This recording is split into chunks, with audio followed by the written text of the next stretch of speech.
Let me introduce myself a bit. My name is Eddie, and I'm the president of Brook Digital Asset division under the Brook Group Public Company Limited. And today, I think the focus on my part will be on the aspects on the traditional finance side into the Web3 startups. I'm honored to be presenting for Penn Blockchain Club, the FinTech Club, and the Web3 builders. I assume that most of you already have strong background in crypto and blockchain, so I'll try to focus my attention towards the financial aspects and the business side rather than the tech side. Let's start with the definition. So what is Web3 startup relative to like SME and a typical startup? So in a typical startup, I would define it as a business that focuses on profitability and cash flow since day one, like setting up an ice cream shop or sell iPhone cases online. So the focus of the business has a lot to do with tactics and operation, and the point of the business is to focus on profitability and cash flow so that the company can pay out dividend. Versus startup, the vision, the strategy is a lot more long-term. It's about getting the market share and revenue growth that can be scaled.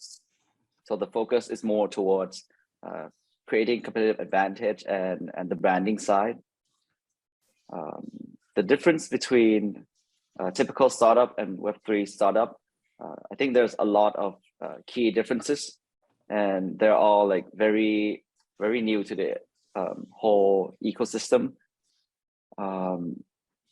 First of all, the ownership side, I think a lot of VCs and investors are still trying to figure out the ownership and the governance model of the Web3 startup, because Web3 startup also focuses on decentralization of ownership. So there's the equity side and there's the token side.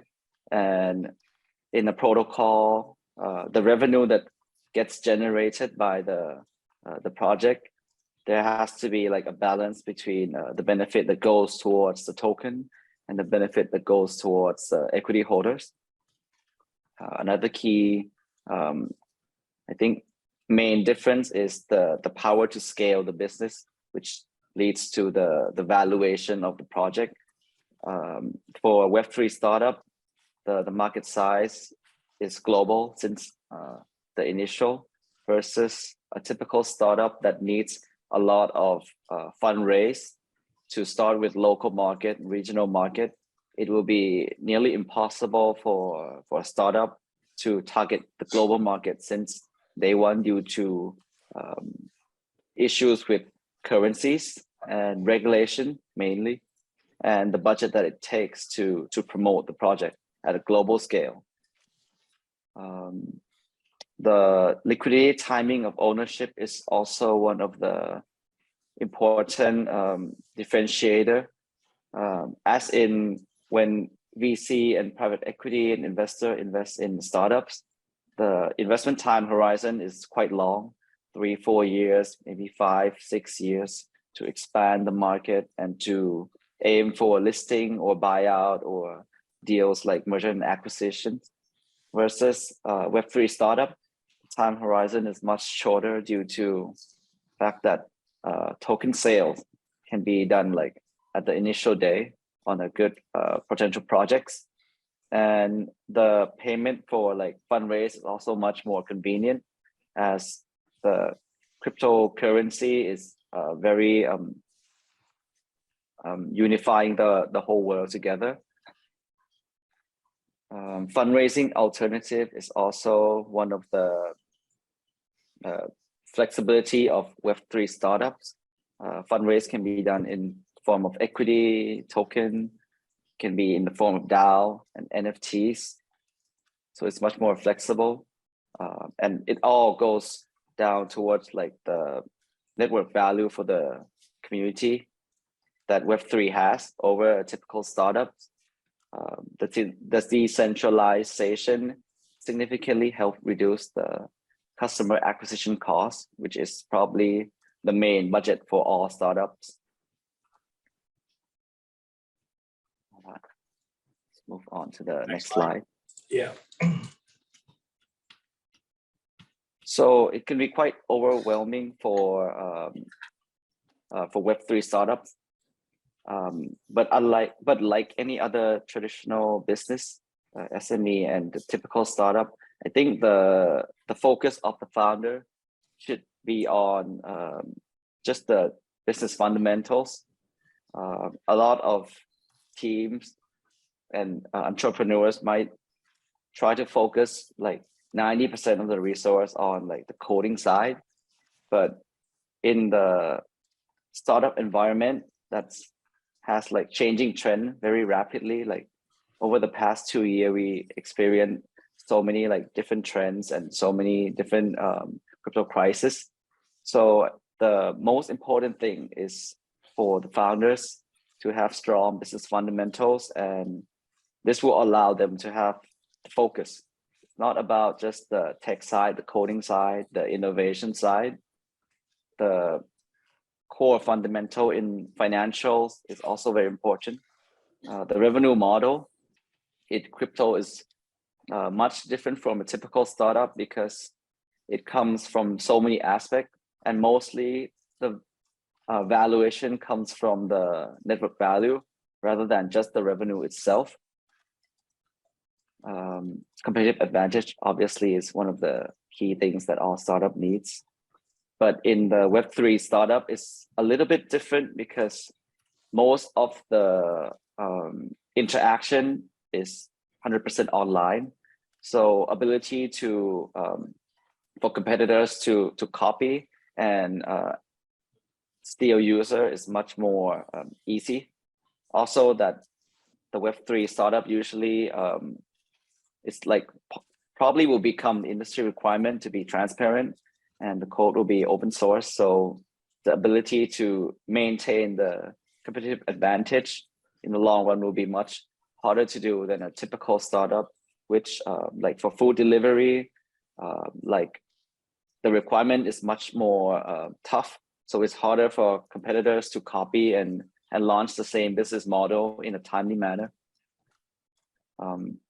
In terms of Web3 startups, financial statement might not seem as relevant, but I think it's one of the most fundamental part for any business, because with changing trends, understanding your balance sheet, your assets and your liabilities, understanding your cash flow and your expenses and your expected revenue in the future is very, very important for founders, because business plan for a Web3 startup will always be changing, subject to the new innovation, new regulation, new trends.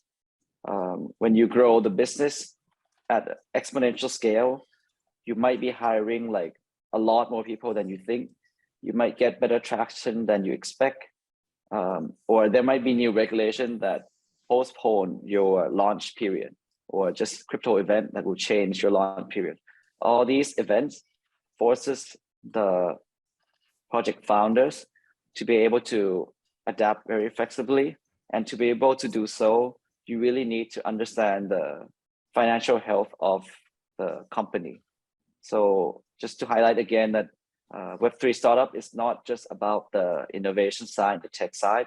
Obviously, it's very important to have innovation, but the fundamental side of business is also as important.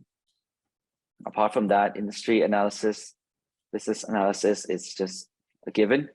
I would like to highlight a few more things. The ownership structure.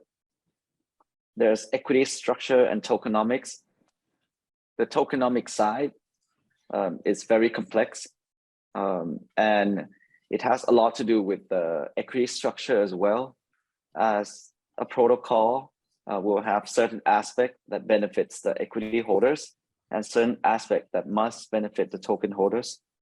So when a lot of investors participate in Web3 startup, they're most likely looking towards buying the tokens.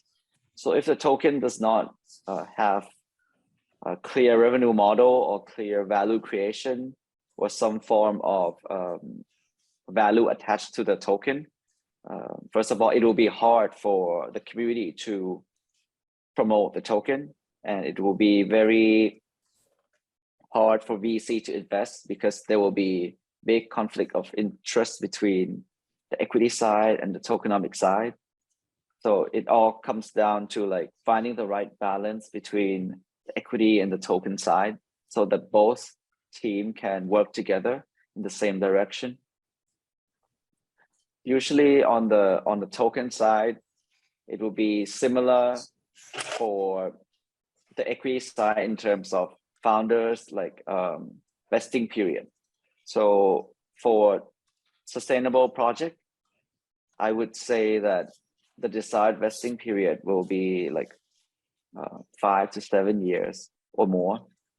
Unlike the typical project that we see in the past, that owners of the project try to do vesting schedule in like under 2 years, because it doesn't really reflect well with the long-term vision of the founders.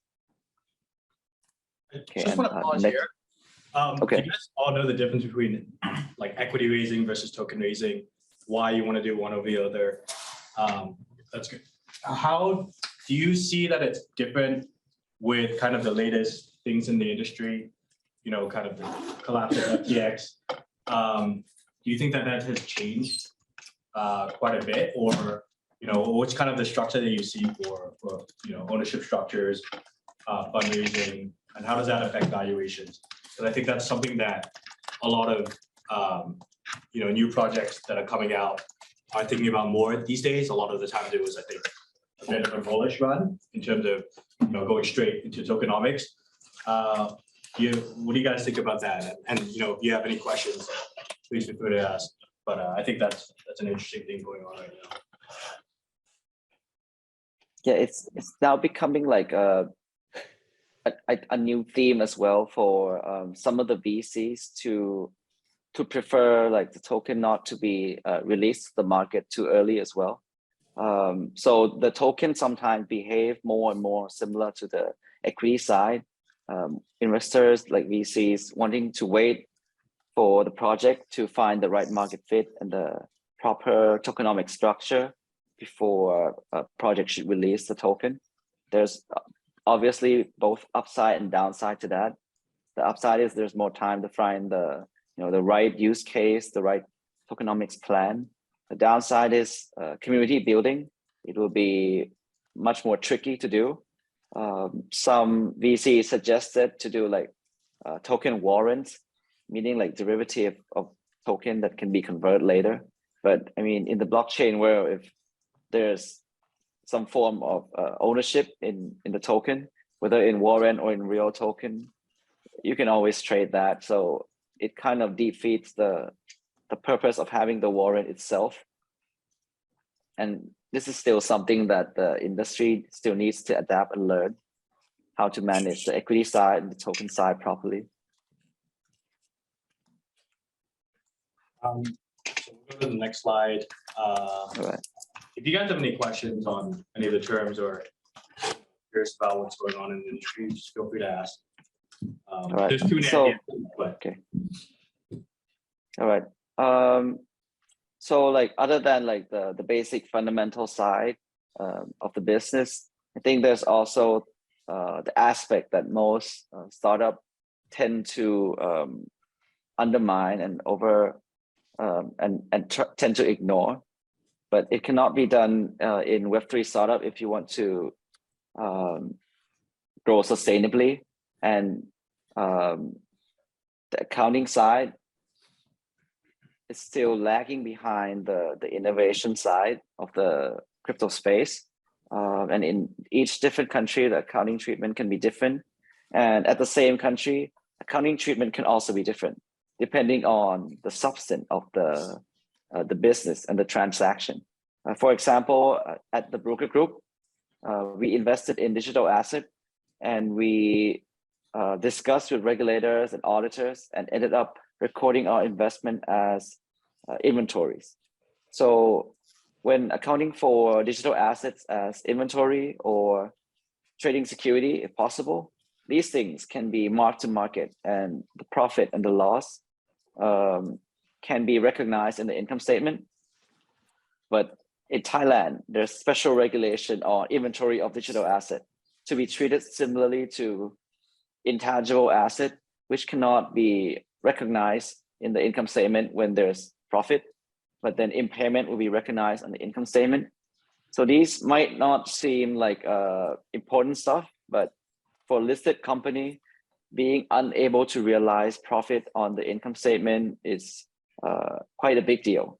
So each country has different accounting rules and standard, and to be able to categorize certain investment in the crypto space as something that can be counted for in income statement is actually quite important for institution adoption and for listed company to be on board with the crypto space.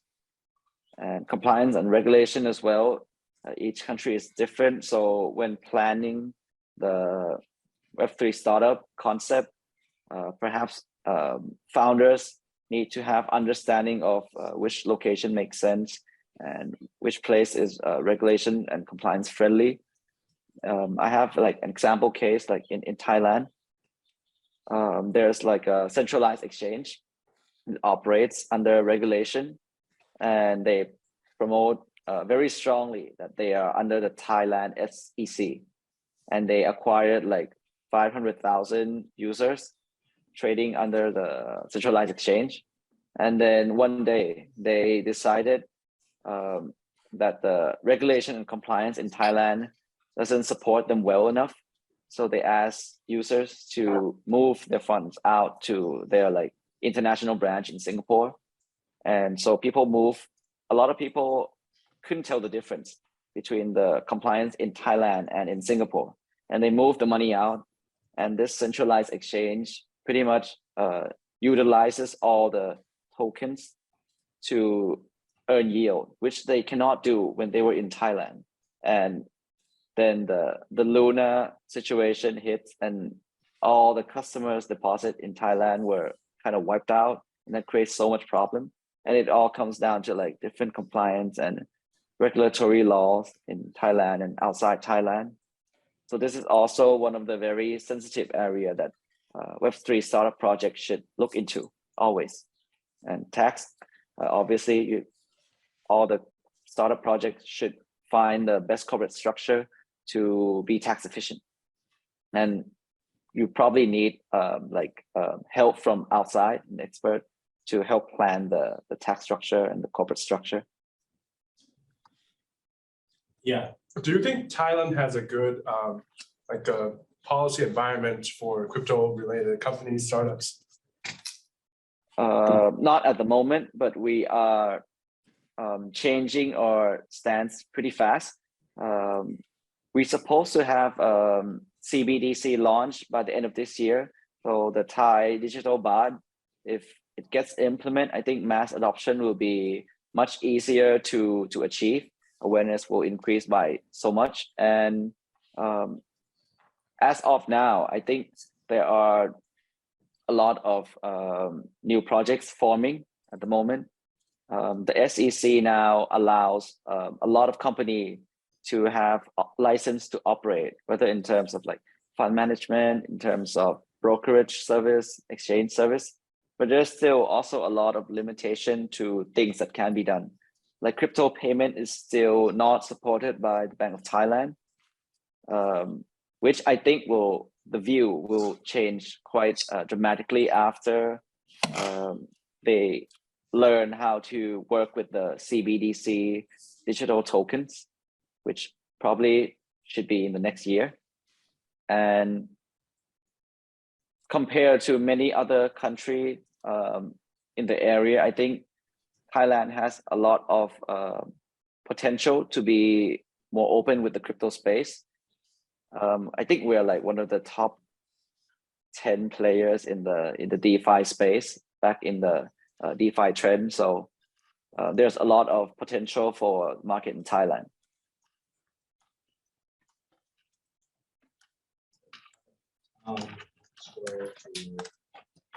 just to highlight the difference between Web3 startup and a typical startup.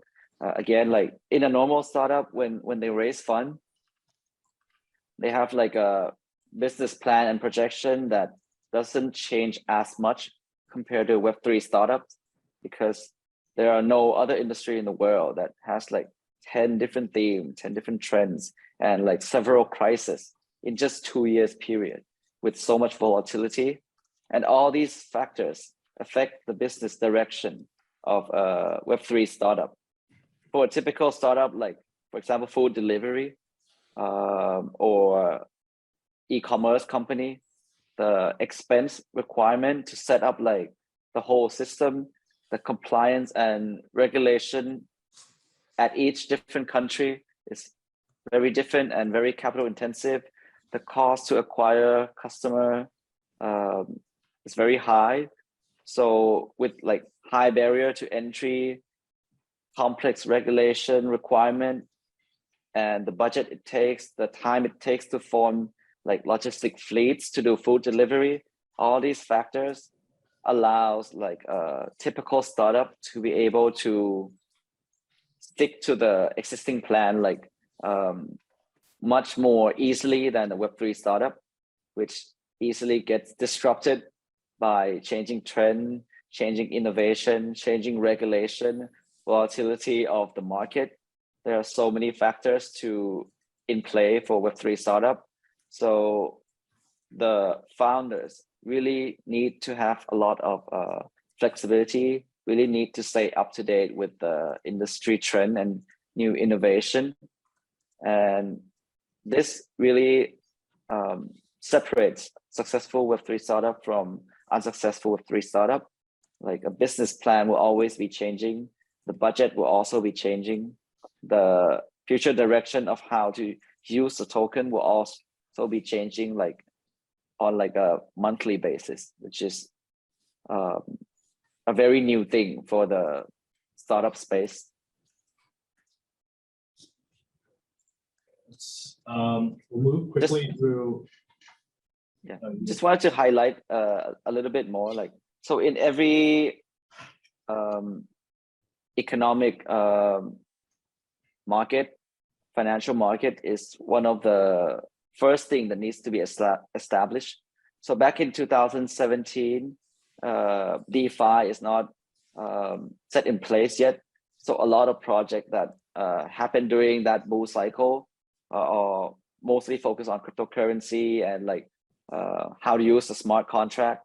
But without decentralized finance, a lot of projects cannot really show proper valuation, because it's very hard to establish any economic activity without proper decentralized financial system put in place. So like in the traditional financial world, in every like strong economy, when there's a crisis, it's always the banks that go down first, because everything is linked to the financial system. Without the financial system, it's very hard to establish any connection with all the business activity. So like out of all the trends, the DeFi trend will always be one of the most important aspects. And it will always be one of the like key indicators to look at when it comes to determining the health of the industry. Let's I think you want to talk briefly, just very briefly about brand and product, and then we can wrap up just so that all right. Yeah.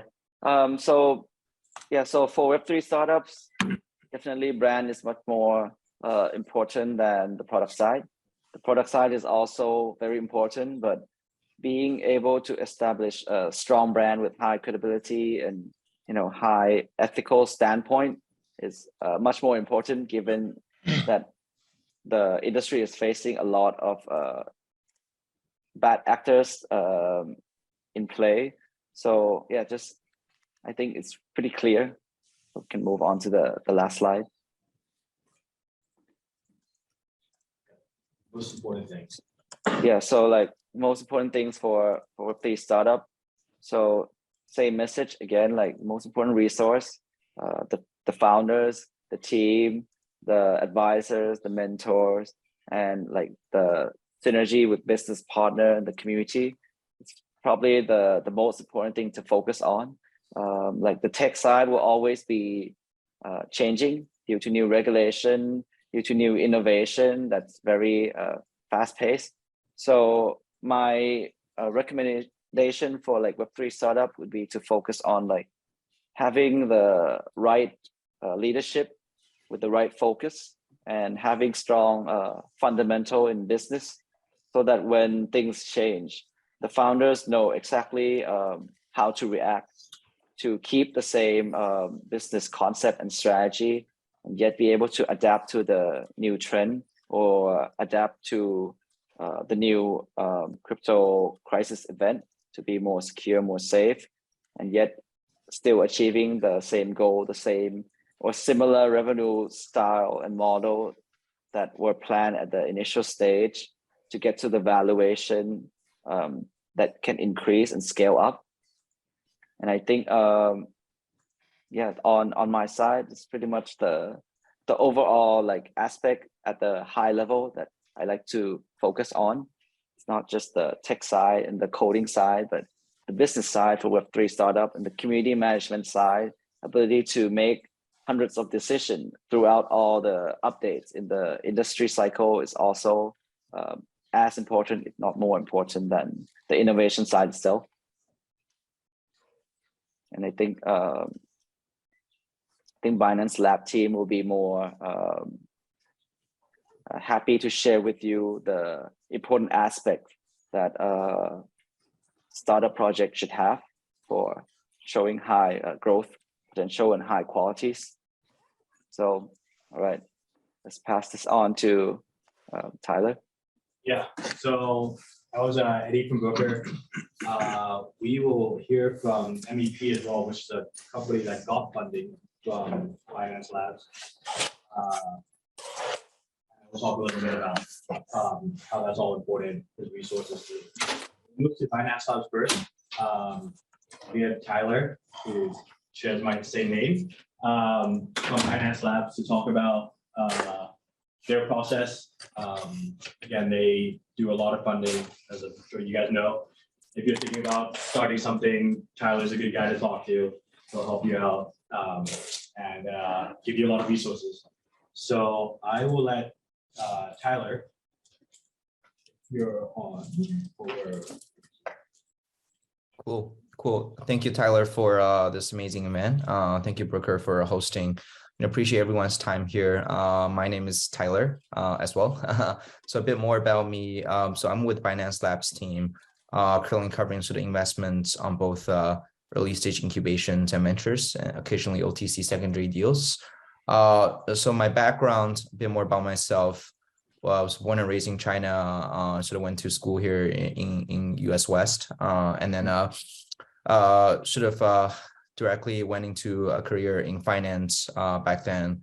Worked for private equity funds, focusing more on digital infrastructure, prop tech, and also commercial real estate for multiple years, and then sort of pivoted to crypto.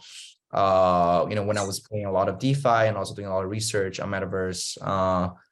If you think about metaverse, there are really a couple of main pillars. Number one, there's the actual digital infrastructure layer that covers all the way from data centers, cell towers, edge nodes, etc. And then there's AR, VR innovations, and then there's also application layer innovations, sort of platform for people to gather and play, communicate. And there's the last piece, P2P communication transaction. That's where sort of blockchain comes in. So I thought that the industry is super interesting. So sort of got into crypto, I think around 2016-ish. Did a lot of DeFi, sort of see the sort of ups and downs through the cycles. Joined the Binance team earlier this year. It's been an amazing journey so far. So today I'm going to tell you guys a bit more about Binance Labs, how we invest, and also I had the pleasure to invite one of our guest speakers, MEP, Matt from MEP, who was quite recently one of sort of the incubation finalists. So yeah, so we'll make this a bit more interactive and chill. Cool. Next slide, please. Next one. Yeah, so you know, a bit more about Binance. Not sure if you guys know. So we are the largest centralized exchange by volume and users globally. You know, we provides not just the exchange. We actually offers a suite of crypto financial products sort of evolved out of you know, the centralized exchange part. You know, currently we have lots of users around the globe. I'm going to share a bit more about the stats in the next slide. Sorry, next one.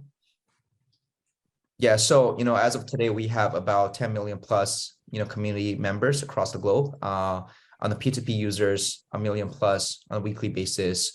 You know, Binance, we support 30 plus languages, and also 30 plus, and also a lot of different sort of currencies around the globe. And also in terms of Binance Card, we had 400 mil plus transactions. Binance Charity, which is the charity arm of Binance, we've donated to 1 million plus beneficiaries. And also for Launchpool, which is our sort of listing platform, we've distributed $143 million of proceeds to the earlier investors. So yeah, so next slide. So, you know, as I sort of mentioned, right, Binance is not just the SEX, right? There are a lot of different products that sort of evolve out of SEX. As you can see, there are, you know, Binance Research, Binance Charity, Binance Academy, Binance Launchpad, Binance Pay, Binance Earn. I think, you know, really what we're trying to do is to build a robust and sort of thriving ecosystem around the SEX to make sure that we get coverage and exposure to every single angle of Web3. You know, all the way from trading to sort of option, you know, spot trading to options, futures, and also to, you know, different projects. And yeah, we basically want to make sure, you know, from retail users to sort of startup owners to investors, we want to make sure that we are sort of the medium to really connect all the pieces together to make sure to bring mass adoption to the wider population around the globe. Next slide. Next slide. Yeah, so I'm going to talk a bit more about Binance Labs. So in one sentence, basically, we are the VC arm of Binance. So we make capital allocation on behalf of Binance. We do have three main focuses. Number one, early stage incubations ventures. Number two, OTC secondary deals. Number three, you know, fundraising. You know, we have a 500 mil fund, and Broker is one of our LPs. And you know, we do you know, investments. I mean, for us, right, we started investing since 2018. You know, Binance is only about 5 years old, so we really started from the earlier days. I think you know, what runs in our DNA is, you know, we see ourselves as value add also crypto native investors. You know, we backed you know, from the earlier days, Sandbox, Certic, XC, Infinity, Oasis, you know, all the sort of the OG names you can think of, and also quite recently investing into Aptos, Miston Labs, Celestia, and a couple other you know, hardware and also security services providers. So yeah, so we cover a lot of different stages, cover a lot of sectors, but I think with one goal is to make sure that we can bring innovations and mass adoption to the wider population through our investments. Next slide. So yeah, so for Binance Labs, you know, we, you know, as of today, we have about 200 plus, you know, portfolio companies covering all stages, you know, all sectors. If you look at it, right, on the stage side, we typically like to go early. So thinking about sort of pre-seed, seed to sort of Series B, Series C's. The reason being that, you know, we really position ourselves being more, you know, value add investors, given that, you know, we have such a big org and ecosystem behind us. We felt like, you know, once we have alignment with the project teams, our portfolio companies on both the cap table level and also growth level, we can provide, you know, as much resources as possible to really help them scale and grow organically with Binance together. So with all the resources and support we provide, we felt like, you know, hey, we want to get in early with you and really build with you together to shape the next phase of the industry. And then in terms of chain, we're chain agnostic. So we invest across different chains, Ethereum, BNB, Avalanche, etc. Sector wise, we really cover all, major sectors. If you think about blockchain industry in general, there are actually three main sectors. There's sort of infrastructure layer covering different L1, L2s, scaling solutions, and there's sort of middleware section that's really, bridging, the gap and also remove frictions between the infrastructure layer and the application layer. So thinking about sort of, node service providers, different sort of decentralized storage, decentralized identity, etc. And then that's the application layer, thinking about different DeFi, GameFi, SocialFi, all sorts of, innovations on the application layer. So we invest, across all sectors. For me particularly, currently, I'm personally really interested to, sort of on the infrastructure layer, looking at more sort of modularized solutions across different chains, and also across different sort of ZK optimistic layer twos, and also on sort of ZK hardware acceleration part as well. And then in the middleware part, I'm, very interested in exploring more about decentralized storage, decentralized database, and also sort of, I guess, wallet innovations to really remove the onboarding friction that a lot of users currently have. And then on the application layer, looking a lot more at DeFi innovations and also Web 2.5 super apps, that can really bring the Web 2 population to Web 3. So these are sort of my areas of focus right now. And next slide. Let me pause here. Does anyone have any questions about anything about Binance or Binance Labs so far? Yeah. So what is the relationship between Binance Labs and BNB chain? Yeah, for sure. So BNB chain is a separate layer one. It's fully decentralized. It has its own foundation. It's functions the same as other chains, Ethereum, Avalanche. We don't have a direct relationship, but what we do have is we do have like a partnership, accelerated incubation program, which I'm gonna tell you guys a bit more about it. So basically, Binance Labs, we help to source, find the top-notch innovative projects to help boost BNB ecosystem from both infrastructure application layers, and also help the project to grow into multi-chain. Does that sort of answer the question? Cool. Yeah, so I'm gonna talk a bit more about our incubation programs next slide. Yeah, so we have two, as I sort of mentioned, we have two incubation accelerator programs. One is called Binance Labs Incubation. The other is called MVB. So the difference is that Binance Labs Incubation, this one is chain agnostic. MVB is sort of anchored towards BNB chain at first, then also sort of slowly pivot into multi-chain future. I think the ultimate goal is to have a multi-chain future because that's what we believe in. But we do have sort of areas of focus based on the strategic partnership with BNB chain. But then for the programs, it's very similar. There are basically three phases. Phase number one is sort of open application period in which we open up our sort of application portal and do strong referrals, direct sourcing to find the top-notch innovations and projects to get accepted into our incubation program. That's typically a month or two application period.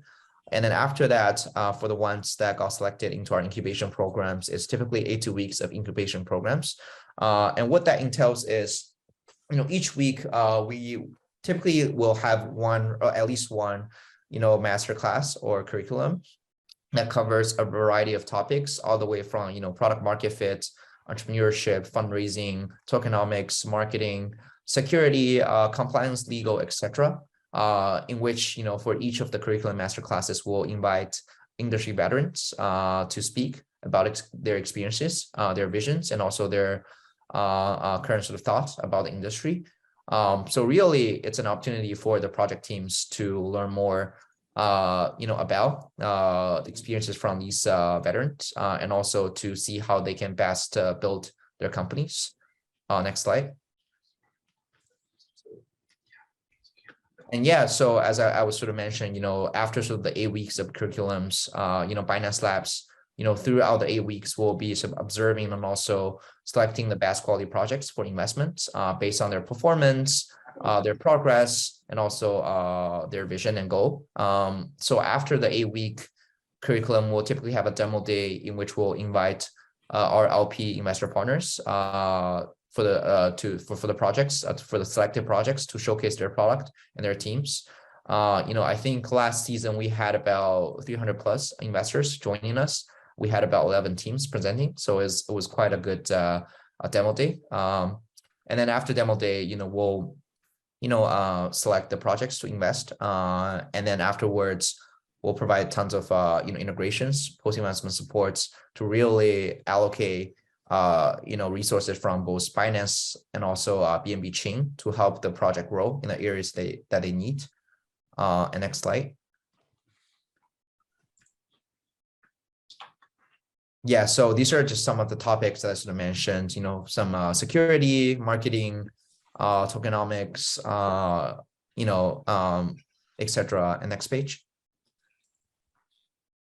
Yeah, some of the past mentors sort of include CZ and He from Binance. We had Sandeep from Polygon, which we actually incubated a couple years ago. So Anchor, Ryan from Anchor, co-founder of Celestia Layer Zero, and also Yatsu from Animoca, etc. So all the sort of big veterans, will sort of come and join us as mentors, really providing a great opportunity for the project to ask questions, as many questions as possible, and see how they can best connect their project to these mentors. Next slide. Any questions on that? Yeah, I sort of briefly touch about this, 8 weeks of timeline in which we provide supports, ecosystem integrations, and then we provide a demo day to connect projects to their investors, to our investor friends, to really help them with their next round of fundraising. Next slide. Yeah, so I mean, that's sort of like an overview of Binance Labs. I think, since 2018, we invested over 200 plus projects. I think currently our AUM is a little over $8 billion in the current bear market. Our, based on sort of our required user stats, our MOEC is about 20-ish, 25-ish X. So yeah, so that's a bit more about Binance Labs. Does anyone have any questions? Out of the 11 that go into the demo day, how many applications do you normally get?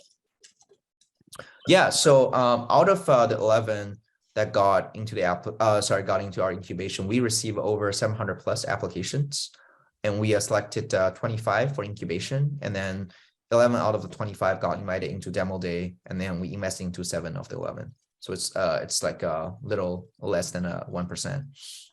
It's quite a selective process. And Matt is also here, right? Yes. Yes. Yeah, Matt is one of best performing projects from our last year of incubation. So I think it's a great opportunity for Matt to maybe share a bit more about sort of his experiences, his sort of startup journeys, trying to make this a bit more interactive. So I'll start sort of asking some questions to Matt, and he can maybe elaborate more on any questions you guys might have. Cool. So Matt, do you want to sort of quickly introduce who you are, your background, and also your project? Yeah, sure. Thanks, Tyler, and thanks, Wharton, for having me here today. So a little bit background about MEP, or multi-chain, multi-event protocol here, is that basically the first thing is that most of the activities on blockchains, as we reckon, are about trading activities, thinking about like swapping or bridgings, or like even like DAO, there it's kind of like trading tokens for securitized voting rights. So everything basically is about trading on blockchains. So this is the first thing. And the second thing is we have the belief that now we are living in an era of multi-chains. So we have different ecosystems and different public chains, which all have kind of expertise on different aspects on this market. So we have like EVM compatible communities, including BNB and ETH, and we have like Cosmos ecosystem, and we have like new rising move chains. So the problem is how we can build an infrastructure so that developers or users can define, deploy, and use those trading rules which connects all these different markets together. So that's what we are building. And talking about a little bit about my personal background is that I took my master program about computer science from UIUC, and UIUC has a very strong relationship with jump trading because they even have like jump labs in the campus with UIUC. So I interned there before I graduated. That's how I learned everything about trading and crypto. So I learned basically from the internship there. And like given like the fact that most of the activities on blockchains are trading, so the synergy is there. And the more I learn about blockchains and Web3 projects, I figure out there are a lot of problems with those DeFi projects or like DEX projects is that first, the market is not efficient enough. There are so many similar projects doing the same things, but they are not either working with each other or sharing resources with each other. So we kind of need some, better protocols for that, for them to like working with each other. And the second, many trading rules and protocols are far from professional. So they don't have enough like trading types to support, and don't have enough like market fees there, and don't have like good enough like matching mechanisms behind it. So that's also something we can work on. And the third thing is there are many like rules and assets operations behind the back are not really transparent and public enough to the customers. And learning from the previous experiences of the market crashes, we know for sure that there will be backfires with it. So that's also why Binance Labs is taking initiatives to to rebuild the industry, to make it better in the future. So we are working very hard to be an active part of it. Yeah. Matt, do you mind? I think two things that would be interesting is one is kind of the application process to Binance Labs. And maybe Tyler, you could talk a bit about that. Basically, from 700, you went to 11 and then you got the investment, which is great. Congratulations. And the second thing is kind of going through the incubation program, which I think you're going through now. The resources and everything that kind of come to it. I think that would be kind of helpful to talk about. Tyler, you can jump in whatever as well.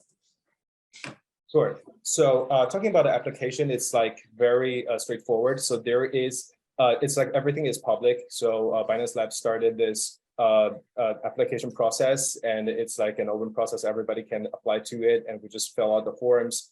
And we kind of like in touch with Tyler as well in early stage. There's kind of like an interviews and talks about what the backgrounds are, what the projects are, to help the Binance teams to really understand what we are building. And we are very lucky to be selected to be a part of it and to be one of the finalists in it. So we are very grateful about that. So also talking about like what Binance Labs has been providing us during incubation programs. So it comes in many different ways. So the most straightforward one is about the funding. So Binance is very generous in terms of funding and is leading us in this seeding round, and also introduced us to a lot of very good, renowned, very good, prestigious investors in the network as well, and also gives us a lot of credibilities when we are introducing our projects to the other teams. So this is very important to us when it comes to like branding and building the networks.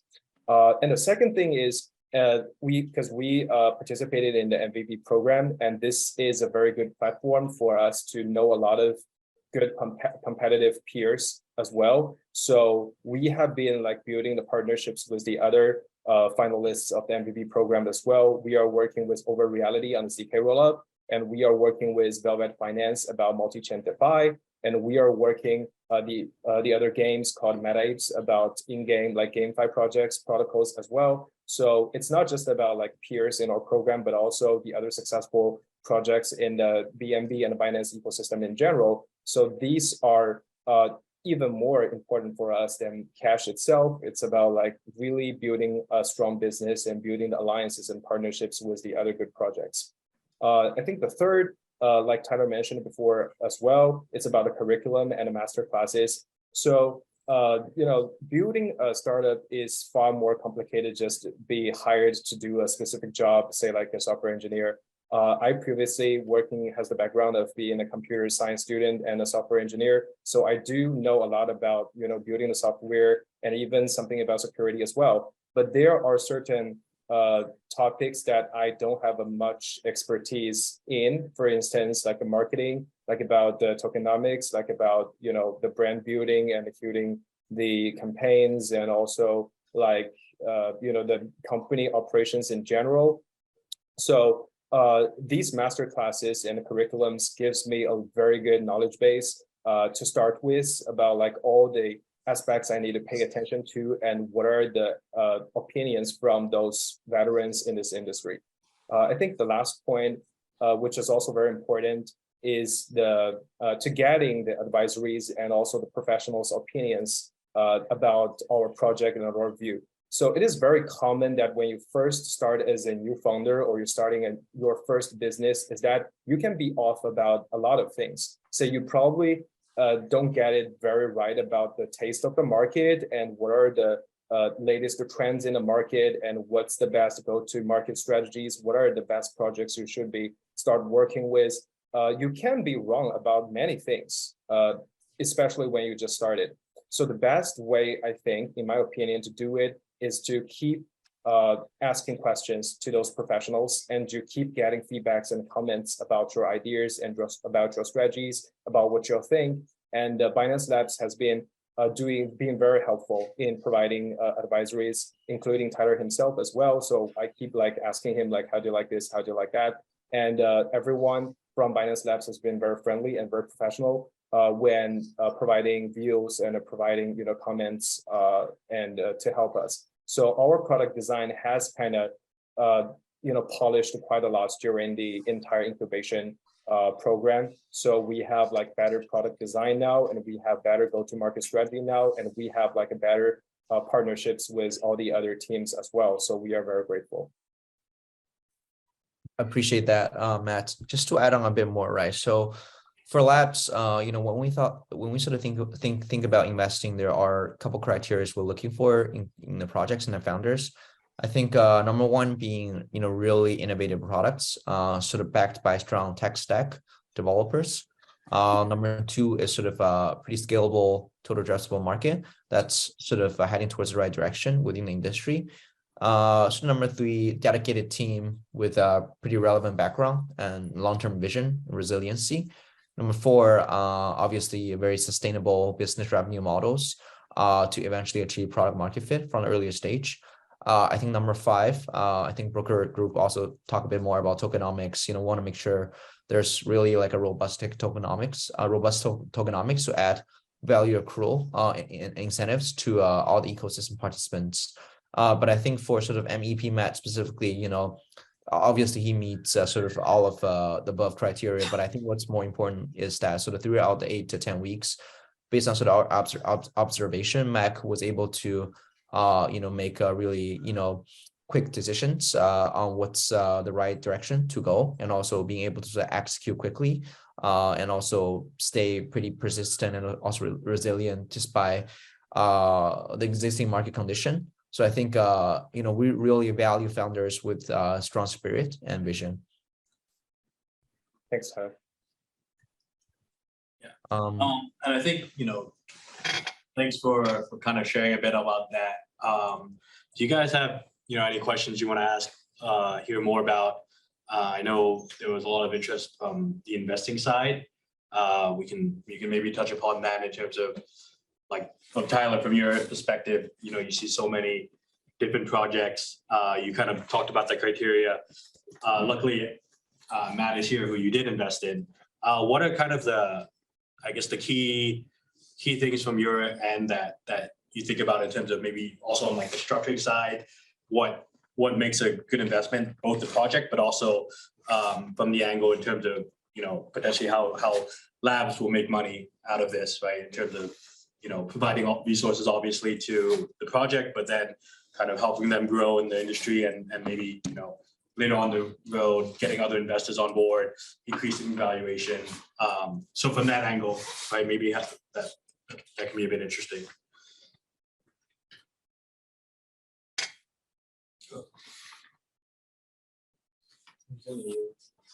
Yeah, I think you're on mute.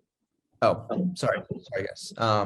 Yeah, so I think that's a great question. I think so for labs, right? I think one thing that's very important is, as I sort of mentioned, right, we position ourselves as value investors. And I think what we have done best, historically, is to really find the resources that each project really needs from the earlier stage. Thinking about sort of when sort of started incubating Polygon and also do analytics from the earlier days, we didn't knew. No, I think nobody knew that layer 2 is going to be such a big theme today. So I think what we did was, just basically provide all the resources Sandeep and his team needed to help him to achieve his vision, regardless what that is. Given that that's also part of the reason we're trying to build different businesses and different products, evolved around our centralized exchange to make sure we have coverage across, different angles, sort of every bit of Web3. Part of that is to, help all the users to get greater user experiences, but the other is to help our project, sort of the protocols to, leverage the resources that we have built to date and, further grow, sort of with the help from us. That can sort of be all the way from initial fundraising to, integration and then sort of future fundraising, by sort of introduction of referrals of prestigious VCs, our partners, friends, and then, ultimately, if it's like a token project, we can help them to, launch to launch on sort of launch pool, launch pad, depends on the need. So I think, for us, we really cover the entire lifespan of a successful protocol, a project or protocol, all the way from an ideation to sort of MVP to product market fit to ultimately token launch and also community. So I think, with all the supports from us, we do see, the project typically have like a higher rate of success. What does a typical exit look like for Binance Labs, and what's a typical time horizon for so far? Sorry, I think I got cut off a little bit. What was the first part of the question? The question was, what is a typical exit for labs and kind of time horizon when you think about an investment? Gotcha. Yeah. So, exit, really it's very similar to other investments, right? So for token exits, it's basically, you can sell it on market secondaries, right? For equity, it's M&A IPO, right? So it's very similar to the traditional VC type. In terms of lifespan, we see ourselves as super long-term holders. Just given that our position in the market, we want to make sure that every time we make an exit, we make a move, there's not going to be huge turbulence, distraction, and sort of hit to the market. Give you guys an example, right? So with the whole sort of Luna Terra crash, we were one of the earlier investors of Luna. I think our sort of peak holdings of our Luna token was around like over $1 billion, but we never sold our Luna token because, during the whole sort of that spiral of Terra and Luna, we felt like, if we exit our position, we're going to create huge sort of market turbulence. And also we're going to cause a more more FUD to the users and to the entire community. So, for us, right, I mean, investment is one thing, return is one thing, but the other is to make sure that the entire ecosystem and the broader, users are stay motivated and confident towards the industry. That's why we chose not to exit our Luna holdings back then. I think, this is sort of like a good, I think that's sort of like a good indication of what type of investor we are. Number one, we are really longer term investors. We're looking for teams with a sort of at least 4 to 5+ years of a vesting period. Number two is we want to make sure that we are not purely financial driven, although we are, right? But we want to make sure that on the financial side, we also make sure we keep good commitments to our LP partners like broker, but also at the same time want to make sure we keep security and sort of momentum and motivation, confidence towards the entire crypto market.